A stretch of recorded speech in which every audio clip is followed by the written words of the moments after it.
Welcome back, guys, to another video. I have a very special guest today I'm very excited about. I have Illuminating Joy. She is, by the way, the OG of manifesting. I'm very grateful to have her be a part of the video that we're shooting here today. And today's topic we want to talk about is manifesting during, like, without perfection. Mhm. Because many times when we're on this journey, it's like we feel like we have to have perfection. We have to do it exactly right. We have to feel it all the time. And if we don't, we're not going to manifest what we want. However, both of us were talking before this. We've had experiences where that wasn't the case. So I'm going to have Amy go ahead and share her experience on different things that she's manifested. And Amy, you were talking about earlier, and I love this because it's such a cool thing. You manifested being on a TV show. Would you mind sharing Yes. that? Yeah. Well, first of all, thank you so much for having me on your channel, Joseph. Of course. Um, yeah, so I don't think I've ever told this story, but We're the first. years ago, I really, really, so much in my heart, I wanted to be a zombie on The Walking Dead, It's a the great movie. original. And I honest to God, thought it was going to be like super easy. And I immediately found out it was not super easy. It was in, I think it was like season 4 when I started watching the show and wanted to do it. And I found out it was like crazy. It was at the height of their popularity. And I could not figure out how to even apply to get on the show. Like, and I'd worked in the film industry a little bit before, but I was like, kind of like, oh, okay, I'm gonna have to put my mind, my manifesting mind to this. Yeah. And so I did all my normal stuff from like imagine being on set and then something popped up where they were like, we need a 5'8" brunette female who's Caucasian. I'm like, I'm a 5'8" brunette female who's Caucasian. And so I applied and I got really excited and nothing. I didn't hear anything. So I was like, okay. And a couple of months went by. I was focused on another manifestation, the contest I was in that I ended up winning. And I kept getting this idea in the back of my head, which we're going to talk about with this flow thing. But I kept getting this idea in the back of my head as I was living my life. It was like go to Georgia because they were filming in Atlanta. And I ignored it for like a week or two. And finally, I was like, maybe I should go to Georgia.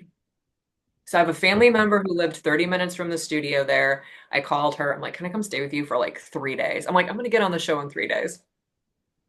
Did That's not so take me awesome. 3 days. It took me 4 weeks. No way. My cousin, she was just like, are you going to leave my house?" No, She I'm was living very there now. nice. Sorry.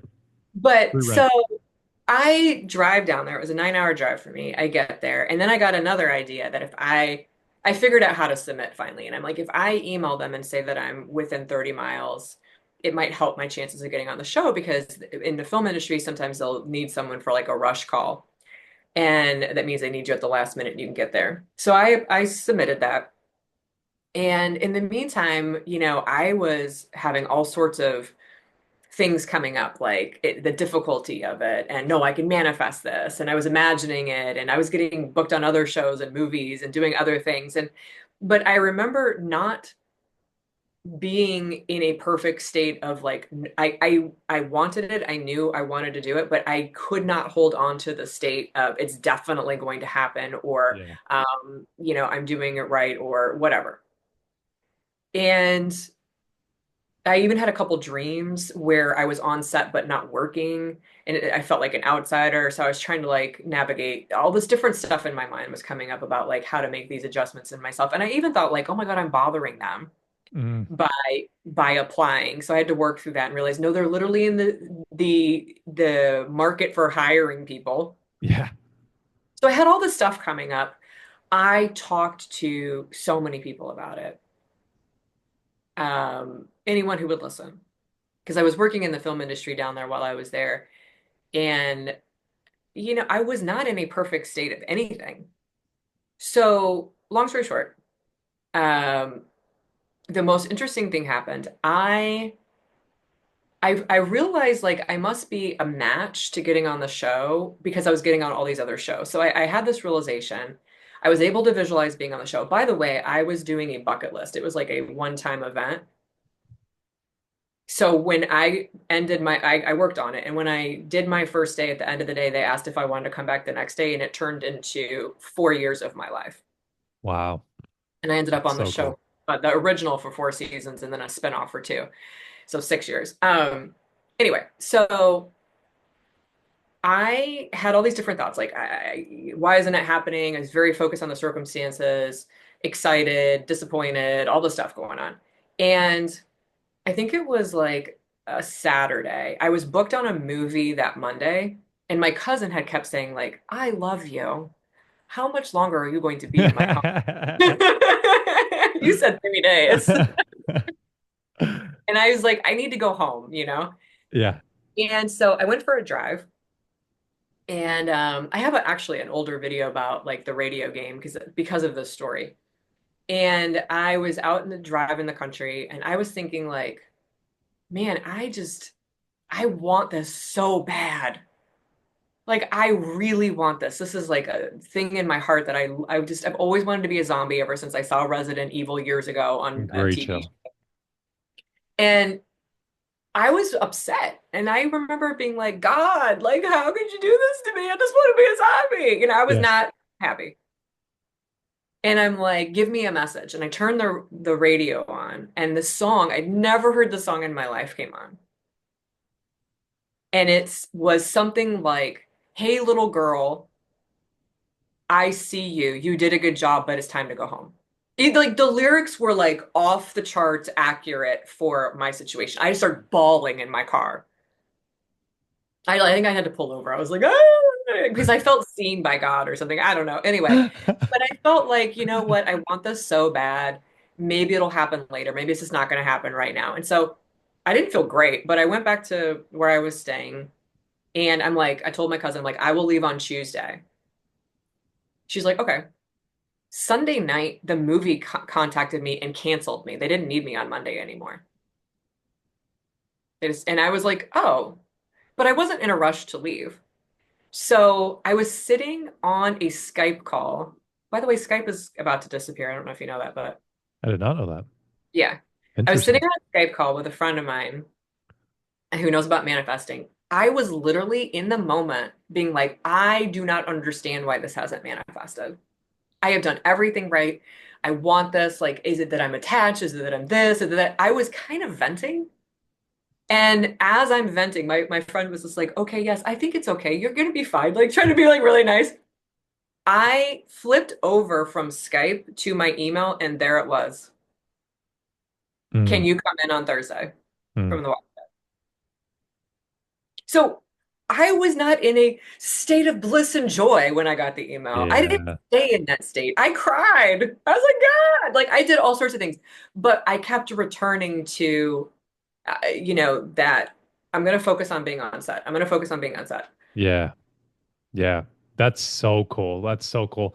And I love that you brought up, persistence is really, really what it is that you just shared in that story is that when you fell out of it, you just put yourself right back into it. And I can relate in so many of my manifestations, especially the ones I would quote unquote consider bigger. It's like I was crying too. I'll admit it. I know I'm a guy and it's kind of against the norm for guys to cry, but I bawled and I love bawling too, to be completely honest. And then I get back up and then I would put myself back in the state. And you talked about it perfectly. It's like determination.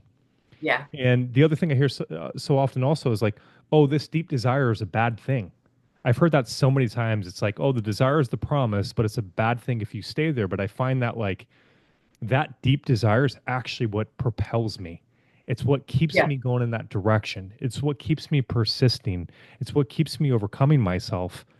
And you talked about another cool thing that I really, really love, which will bring me to my next question about flow. But you talked about that you would be doing things, and all of a sudden you get this little push, this little nudge to go and do particular things. Like you said, let me drive out to Georgia. And it ended up being a combination of that, as well as, the email that you said you sent, that ended up making this thing come to fruition. So, what did you find like?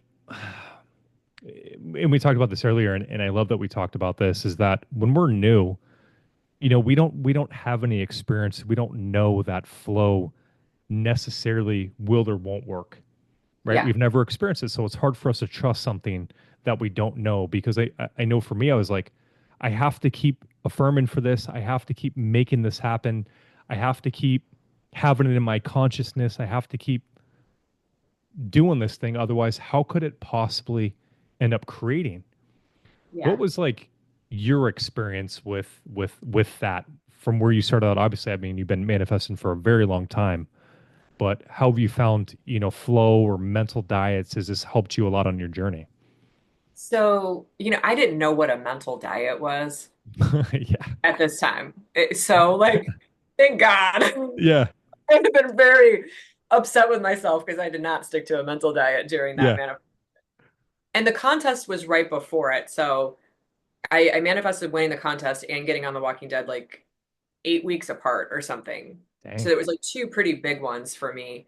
And I didn't know anything about a mental diet. I hadn't heard the term or anything. So, but I was pretty good with, I had been really leaning into Bashar's teachings at the time. Yeah. Love them. And in those teachings, it's follow your highest joy and excitement, Mm. which is like the flow. And so that's one of the reasons I decided to go to Georgia because it kept coming up in my head. And it kind of felt a little bizarre to be like, you want me to drive 9 hours to Georgia and just sit and do what? Like, why don't I just wait until I get booked here when I'm at home? Yeah.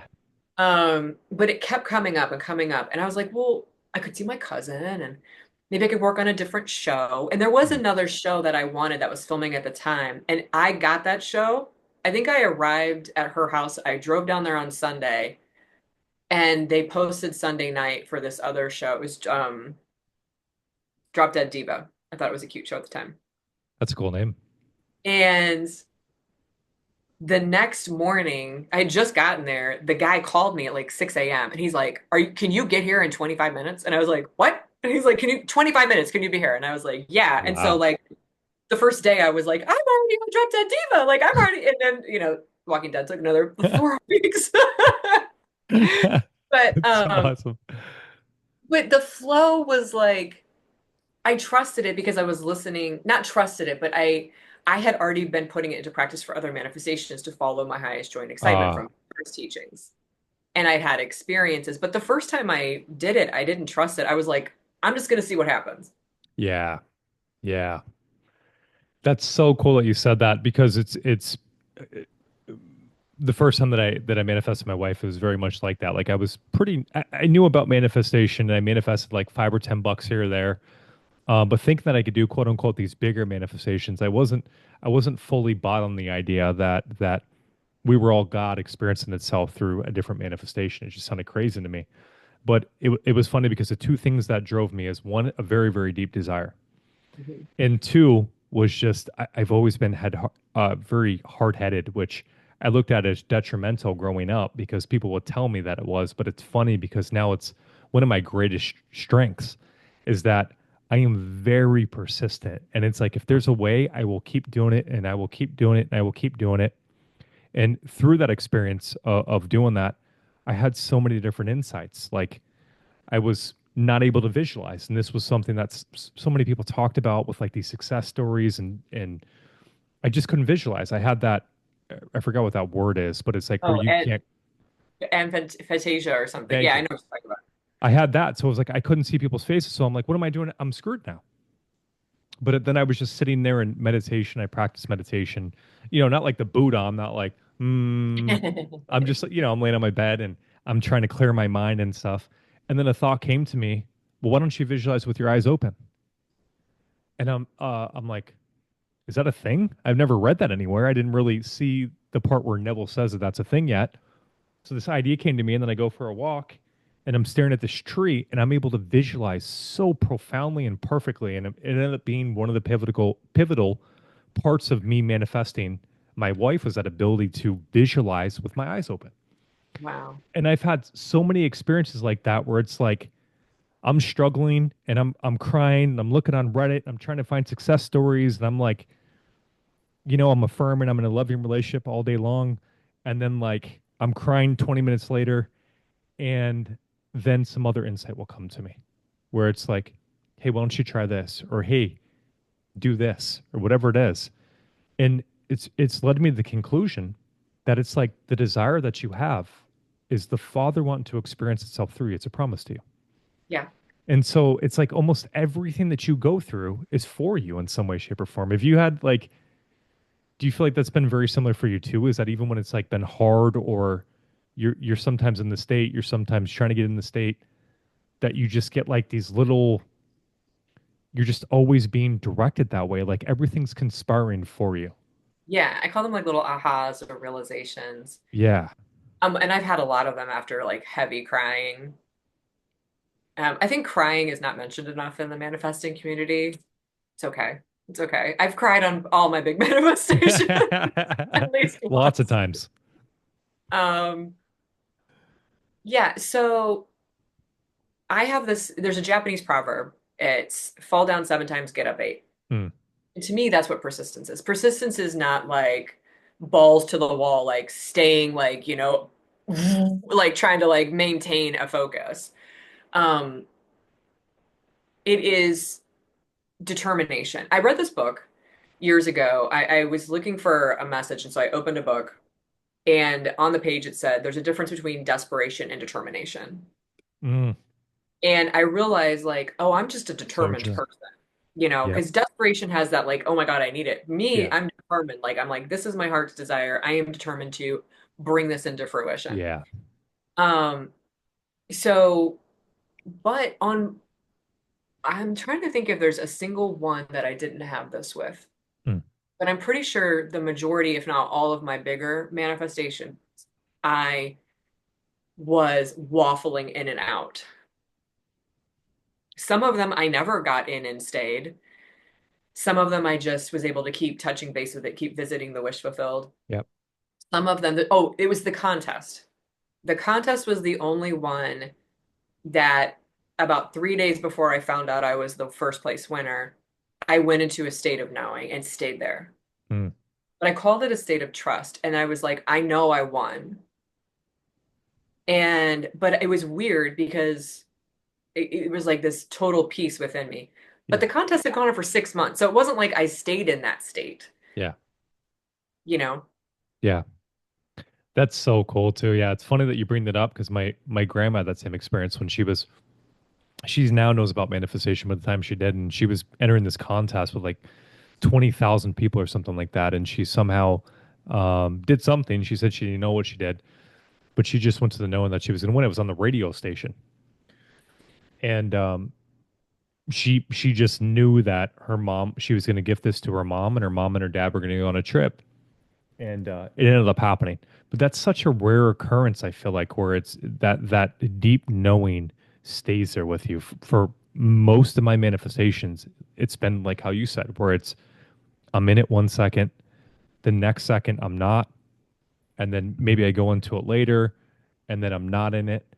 And I'd even argue that I feel like it's almost better to just kind of do it that way because it seems like the more that I try to force it or make it be a certain way, it's like the more that I'm the opposite. Where it's like instead I'm kind of like repelling the thing for me. I go from the determination to the desperation state that you kind of referenced. Um, you said you got another really cool manifestation I wanted to hear about too, where you had a couple of big ones that you're going to share. So I wanted to hear that story as well. Um, I think it was the contest. So I've talked about the Oh, contest on my okay, my mistake. was it? I've had so many. I'll have to think. Yeah, But I the didn't mean to put you in contest the was spot. Sorry. no, no, no. The contest was interesting. Because I won first place out of 47,000 people. And That's I yeah, did that's a not big one. know. I did not know there were 47,000 people until after I won. Thank God. I thought there was a few thousand. And I was like, after I won, they sent an email out. There's four first place winners in different categories. So I won my category. But it was like, yeah, I I actually want to talk about the heart's desire thing for a second. Yeah, Because I think, this idea of perfection is even having like a perfect desire or feeling perfect about your desire. I I have been so I call it the wiggle. Like I wiggle back and forth with my manifestations, or I zigzag, kind of like you were talking about. Like I get into it, I get out, I get into it. But what it's doing is it's helping me refine it. Mm.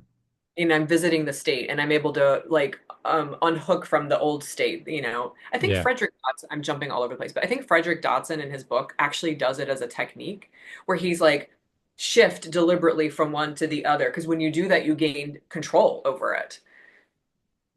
I So I like think that's that. what's happening is we're learning how to get in and out of the state, but to get out of the one we don't want to be in too. So Yeah. anyway, the heart's desire thing. Um, I had a heart's desire to be debt free. And I had tried so many things, manifesting money, and I finally realized I wasn't focused on the wrong thing, on the right thing. I was focused on making manifesting money to get out of debt when what I really wanted was to stop spending more than I had. Mm. That's why I was in debt. It's like consumer debt.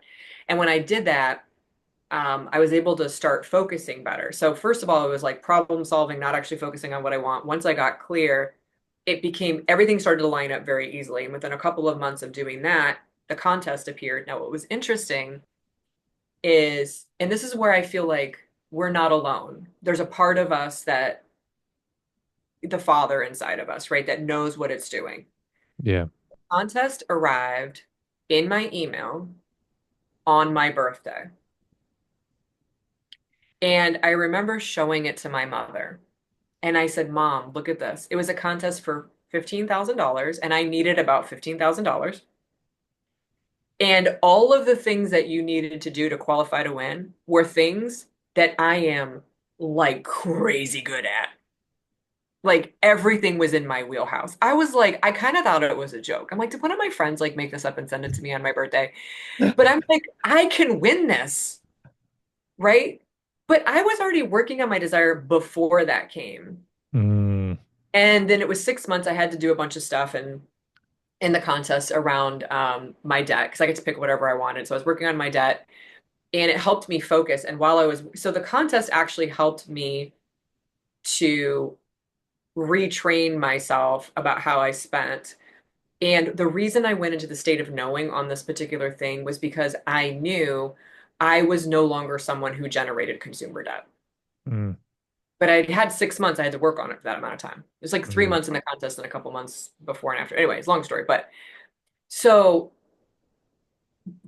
I knew I had so the winning the contest became a second desire on top of the first one, which was I wanted to be debt free.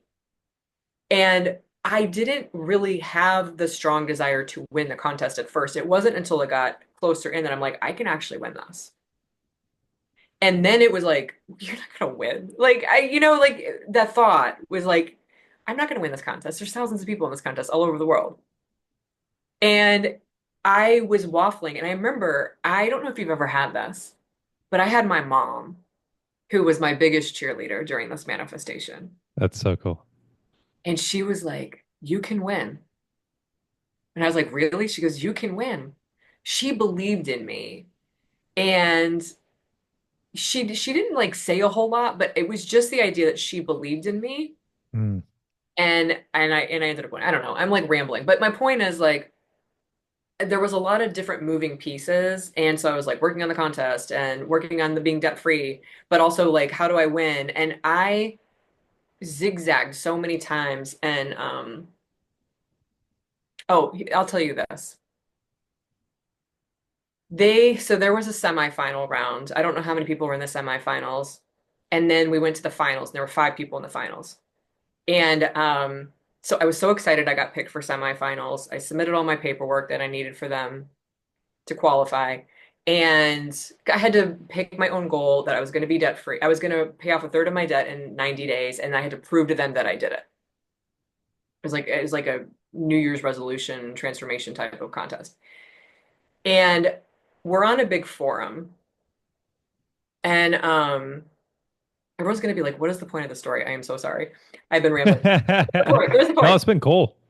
There was a forum, and people from the other three categories started posting, I got the email, I'm a finalist in the forum. That's And so I cool. didn't get the email. I was devastated. But I also noticed no one in my category was posting. And so my mom took me to Starbucks because I was so down. And this was like 2 days after people started posting. And she's like, I'm gonna go get you a hot chocolate. I was like, thank you, mom. So I'm sitting at Starbucks, like feeling sad. And I heard it in my head, this is not over until they announce the winner. Mm, Okay, everything in my system was like, you're a Looney Tune if you think to focus now. yep. But I'm determined. And so I was like, you know what? I got nothing to lose. Mm. And I perked up and I imagined winning first place. And then a couple days later, I get an email. It is not a you're a finalist email, it's a different email. And I was confused when I read it. And it said, hey, Amy, would you please click on this link and double check that everything is correct? Like, no context. And I was like, click the link. And it took me to a page where it had my bio and information about how I was one of the finalists in the wealth category. I never got the finalist email ever. It was not in my spam. I never got it. And I ended up winning the contest. But that moment, I let myself have those feelings. And then that part of me was like, it's not over until it's over. Do it again. Focus again. And it's hard to do that sometimes, but like I was like, I got nothing to lose. I might as well try. So cool that you said that, and I just felt like a deep gratitude because I can recall the times where it was like that for me too. Where and it's funny because I look back on my life and I'm like, oh, I tried to manifest in this and it didn't happen. And here's the funny thing is, when I was desiring certain things, it was done from a place of fear. It was an untrue belief that was clouding my vision. Like for instance, to give an example for everyone that's listening, is like if I was feeling alone, I'd want to manifest something or somebody to make me feel better. That desire was completely being driven by the feeling of me not being enough or feeling lack. Any desire I've ever had, like you just shared, where it's a heart desire, I can look back with 100% success rate. Yeah, And that's same. that is such an interesting thing is like it kind of goes back to like my new way of thinking where it's like the father wants to experience the desires that you have in your heart. And it's almost like it was the unsure beliefs that stopped us from flowing because when I had a deep desire where I'm like, please, I want that, it always happened. Every single time. It was only the times where it was like I said, where I was like, I felt like I was lacking or I needed this thing or I was lying to myself. Deep down, I didn't really want that thing, but my mind was telling me I did. A lot of the times those ones wouldn't happen. But every single time where I'm like, I'd really love that, it has Yeah. happened with 100% success rate. Yeah, and it's like I think of a heart's desire as something you love. Yeah. It's like it's something that you truly would love to experience. And I also think that it's like who mentioned this? Oh, Michelangelo, I guess. Um, I was like, who? I said this to someone recently. They're like, well, Michelangelo. Uh, It's- Michelangelo carved the David, the statue. And he said, David was in there all along. I just removed what wasn't him. Mm, And I've thought about that. Someone else in the manifesting world said that years ago. I don't remember who, but I've thought about that so many times. It's like when it's a heart's desire, I feel like we're removing yeah. the limitations and we're just leaving the love that's left. And so Yeah. that's where it's easier to persist when it's a heart's desire. Not, I mean, you can manifest stuff that is not your heart desire For too. sure. For sure. But I agree. I think that it's trying to express through us. Yeah. Get it. I love that you kind of brought up the importance of tears and stuff too, because I think that, and I've seen it be the case for many people too, is we start getting this. I have to be perfect. I can't cry. I can't be upset. I can't be frustrated. I would even argue that I think it's very important to do so when it's coming up, because I find that for me, like on the journey, I remember a couple times where I was in the woods going for a hike. I didn't want to be seen, right? Because I'm a guy. I have to keep up I got my tattoos on, my tough image to uphold. So I'd go off on the trail behind a tree and start crying. And it was funny because after I would come out of those moments and I would yell or be frustrated, or not too loud because, I was still close enough where people could hear. God forbid that'd be terrible. But I would hide. and I'd come back and it was like I'd fall right into that state again. And it was almost as if I needed those break. It was like those times where shedding that frustration, that old part of myself that was keeping me stuck. Yeah. And when I came back, I was like renewed. So it was the crying that was just as needed as when I was doing the affirmations or the visualizing. Yeah.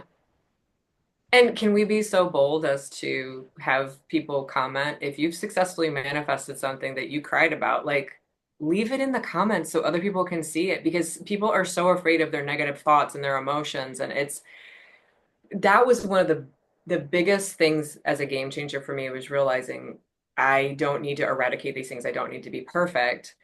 Right. Again, fall down 7 times, get up 8. And I think even Neville mentions this where he's like, it's not about staying in the state if you Yeah. can't, it's about returning to it and being the place that you continually return to. Yeah. Yeah. Agreed.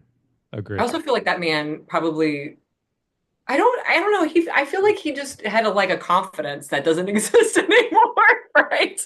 He was outerworldly for sure. He was just he was next level with it. But yeah, I mean that is a thing that he talks about oftentimes, and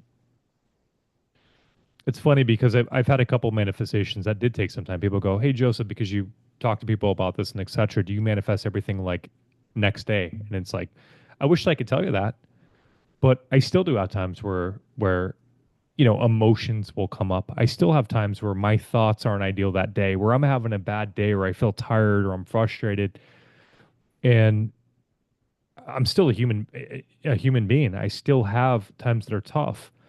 Um, but no, I don't manifest everything overnight. I'm sure a lot of them will happen extremely quickly now, but there's certain ones where and you talked about this beautifully.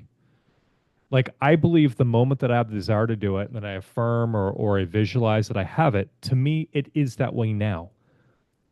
And then I'll go through some things. Maybe I go through uh, uh, an appearance of something challenging outside of me. Maybe I have a bunch of inner turmoil that comes up and old memories from the past.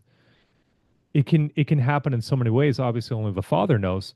But there's all these different things that can come up. That's such an integral part of this journey. Where it's like, well, when I go through that and I visit that stuff, I end up crying, or I end up having some childhood memories. Not even childhood memories necessarily, but I've had a few times where that disempowering, insecure energy I felt when I was like 10 years old and being bullied, that comes up.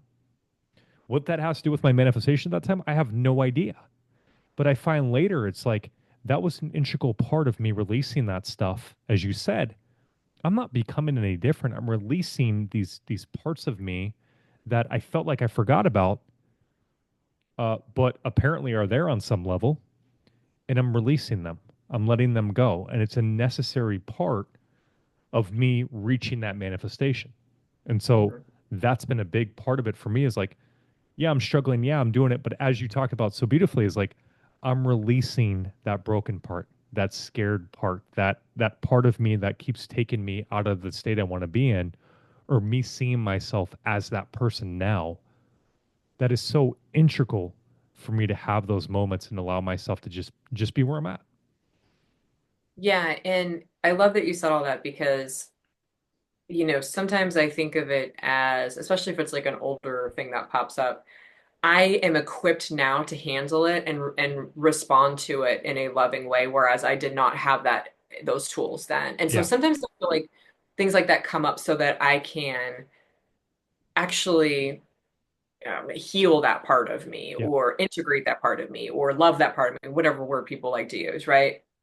Yep. Um, yeah, and I think too, like this idea that life is going to be perfect just because you're deliberately manifesting. That's not the name of the game of the world of Caesar, Yeah. right? It's like a simulation or a video game. It's like you're like, oh God, I just beat the boss on this level. I am gonna go what level? Yep. Oh my Yeah. God, oh God, that doesn't work over here. I gotta Yeah. Yeah. It makes it fun. it makes it fun, yeah. It makes it fun because if you like if you did come to that place where it was like everything was whatever and you finally arrived, it's like, well, what would you What's the do? point? Yeah. Like it's just to keep growing and keep expanding yourself. It's like that's my biggest desire is to keep seeing myself, experiencing myself doing cooler and cooler things, seeing myself outwardly participate in certain things because that means I'm inwardly expanding. Yeah. That's like a very big desire is just to see, oh, what is it that I'm capable of? What is it that I can create here in the world of Caesar? What is it that I can, um, how can I help other people and such? Even though I know it's a simulation, it's like that's still a really fun part of this is just to keep overcoming myself and what the barriers that were there of what's possible for Joseph and just keep expanding. And that's like really the beautiful thing about it. Like, sure, material things are nice and these things are nice. It makes life easy because then there's no need to worry or to whatever it is. But really, it's like about, as everyone always says, it's not what you get in the process, it's who you become in the process that's valuable. Oh, 100%. And I feel like, there's so many manifesting techniques. All the techniques are to help you focus into focusing on what you want as though you already have it. Yeah, And so to me, I'm like, they'll all work if you do them and let them work. for sure. But, a lot of times, and I do this to myself, even knowing, oh, it's okay to have the negative emotion, it's okay to have the doubt. I will be like, I have to be perfect. Yeah, I have to be yeah, perfect. I have to land in the wish fulfilled today. And I'll yeah, be stressed out about it. And then yeah, I'll be like, oh, what am I doing? I do not do, I've not needed to be perfect yet. Why would I need to be perfect this time? yeah. So true. It's so true. And the funny thing is having that mindset, I feel like has the opposite effect where it the more I'm like a has to be perfect, the more it puts me in the state of, oh, I'm doing this wrong. Oh, I'm doing this wrong. Oh, this isn't going right. Oh, this isn't this way. Oh, I didn't see that thing or that person or myself there so vividly. And it has the opposite effect versus just kind of, doing it. And I think this is so important too, is not necessarily doing it to get something. Of course, you want that particular manifestation, or I want that particular manifestation. But I find it like it's so much more helpful when I can do it because I love it. I can do it because I love seeing myself that way. I love experiencing myself being that way. I love how it feels to be there. And I notice that when I can do it, not necessarily to get this thing, of course that's the secondary reason, but when I can do it to be that person, I just find that all the techniques are so much more productive. Um, I put myself in that state automatically. There's just something weird that happens when I do something to get something. I like feel like I check more. I feel like I'm seeing, did I do it right more? Am I feeling it exactly right more when I'm doing it for something outside? When it's inside, it's just like I love it, and that's why I'm doing it. And it's nice because I just love it. And oddly enough, it ends up being the state that I need to be in to create what it is I want to create anyways. Yeah. And I have two things I want to say. The first is Yeah. like a huge thing you just mentioned. I love it. I love it. You kept saying, I love it. That is when it's that deep desire. Like I would be like my little zombie heart. I saw Resident Evil in like 2001. I'm sitting in my apartment in Chicago at the time and I'm watching it and I'm like, I want to be a zombie in a film. Walking Dead didn't even exist then. Yeah. It was just my little dream and my little zombie heart. And I loved it. I loved it so much. Yeah. Yeah, that's like a true heart desire. So sometimes if you're like, I want it, no, ask yourself if you want it or if you love it. Because if you love it, you can tap into that energy. Um, the second thing I wanted to say, and this is super fascinating. So my parents kind of knew about manifesting and they had books laying around the house from like the 80s. And I got into it in high school. My first big successful manifestation was when I was 16 and I manifested my high school boyfriend back. Um, Oh, that's cool. and and I did it from some books because it was in the 90s. So there was no YouTube. Yeah. I did not encounter the idea that to do it for yourself within until like I heard Abraham Hicks in like 2005 or something. Mm, So I had like a decade of experience of only doing it to get a result, and I was successful. yeah. Yeah. So sometimes we hear these ideas, not, I mean, it is true. It's for Yeah. me as well now. If I can do it for myself, I can Yep. get the manifestation faster. Um, but I know I'm doing it also to get the result. But I think Yeah. sometimes we hear things in the community that, one of the reasons I was able to manifest my high school boyfriend back. So, well, it took me 5 months, but I really didn't know what I was doing, but I figured it out. Was because there was nothing in any of the books I read that said you can't do that. Ah, They said you can manifest anything, just focus on what you want. So I did what they said. They weren't talking about a relationship or specific people. My parents had books about like manifesting money and stuff. yeah, And but then later I encountered this whole part of the community that was like you can't manifest a specific person. And I was baffled because I had done it. yeah, But no, but I hadn't been told I couldn't do it. yeah. So sometimes when we're trying to be perfect, it's because we've heard something, Ah, in yeah, manifesting, and we put that pressure on ourselves. So my hope is that when people hear this, it's like release the pressure. You do not need to be perfect. You do not need to check all the boxes and dot all the I's. It's like just let yourself be human, focus on your desired result. Pick yourself back up, let yourself be human, focus on your desired result. And I don't mean let yourself be human and indulge in it for a long amount of time, yeah, yeah. but I mean like allow it when it comes up. So true. Yeah, that's awesome. Another point, great point you brought up too, is that find what works for you is like the other thing too, right? Because what's helpful for me or what's helpful for Amy may not be helpful for you, and that's the beautiful thing is like find what it is, what technique works for you, what it is that works for you, and do it that way. Like really, as we touched on it in a couple of different things in there, it's like you know what to do. You'll be guided towards it. You'll get intuitive thoughts. You'll find the books you need. You'll find the people that you need, and this information, you'll be able to apply this information in your own way, where it's helpful to you, and you'll succeed. So that is another thing that I really just wanted to bring home. But guys, thank you so much for watching. I appreciate you. Illuminating Joy, thank you so much for sharing your awesome stories. And she's the OG and a celebrity, by the way. So please make sure that you do check her out. And thank you guys. Take care. Thank you.